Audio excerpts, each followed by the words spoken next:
Hello guys, this is 5th generation Bishop and welcome to another unboxing and testing. Ngayon mag-unbox and review tayo ng isang airgun pistol po. Okay, this is the KWC 75 airgun pistol, full metal. Ayan, this is made in Taiwan po, full metal, chambered in 4.5mm steel ball, bolitas po ang bala. So yan po yung kanyang bala, 4.5, ito po magnet. Ayan, bolitas po ang bala, 4.5mm, tapos yung kanyang hangin po ay CO2 cartridge. Ito po ay good for 60 shots more or less yung isang CO2. Okay, tapos may kasama siyang Allen, tapos extra cap, tsaka bolitas na 200 shots. Okay, again, this is the KWC 75 tactical airgun pistol, full metal. So makikita nyo po, metal po talaga lahat. Mabigat po siya, pati yung magazine niya metal po. Ayan yun yung cap, yung meron siyang extra. Okay, ayan, bolitas ang bala, adjustable yung sight, windage and elevation. Ito yung kanya manual safety. Ito yung slide release. Manual safety.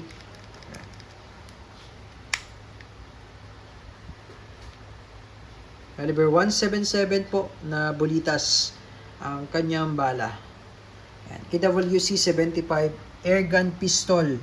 CO2 powered, full metal. So, may kasama na siyang manual, catalog at saka manual. Okay, so yun po ang ating model. Made in Taiwan, full metal KWC 75. Testing po natin, lagyan po natin ng CO2 at bala. Okay, again, shoutout po kay Sir Moses ng Binangunan Rizal. So, ito yung kanyang magazine. This is blowback. Manual safety. Safety off. Okay, so full metal po. Metal, bakal, pati magazine. KWC 75. So ganito paglalagay ng bala. Sagad mo lang yung spring sa dulo. Ito may papasok yung bala. Okay. Yung bala niya po ay 4.5mm na bolitas.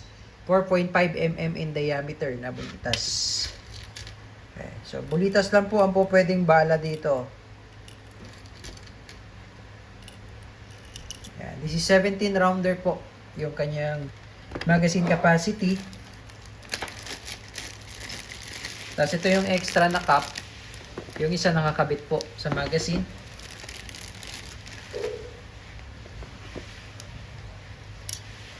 Alisin lang po natin yung cap.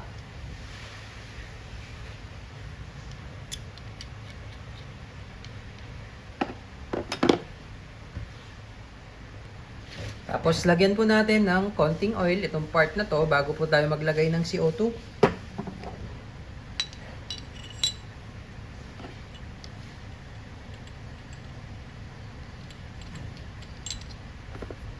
Then higpitan po. Tamang higpit lang po, ay kailangan mabilis po ang pihit.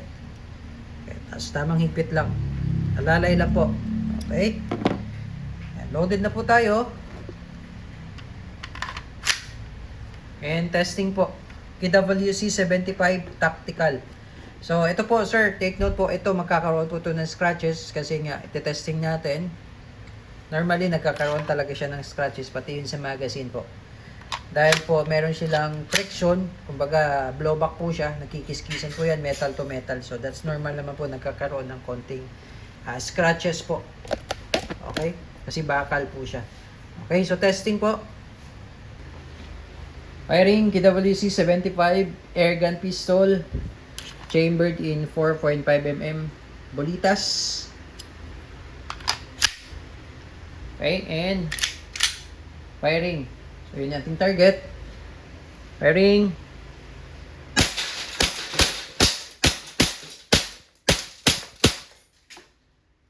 So kita nyo po, talagang durog. Durog. Ayan, so nag-open slide na siya, ibig sabihin wala nang bala. Release nyo lang magazine. Tapos babaan nyo lang ito. Ayan. Then hammer down. So, ito po yung sinasabi ko po. Means nagkakaroon po talaga siya ng konting scratch. Okay. So, KWC 75 air gun pistol.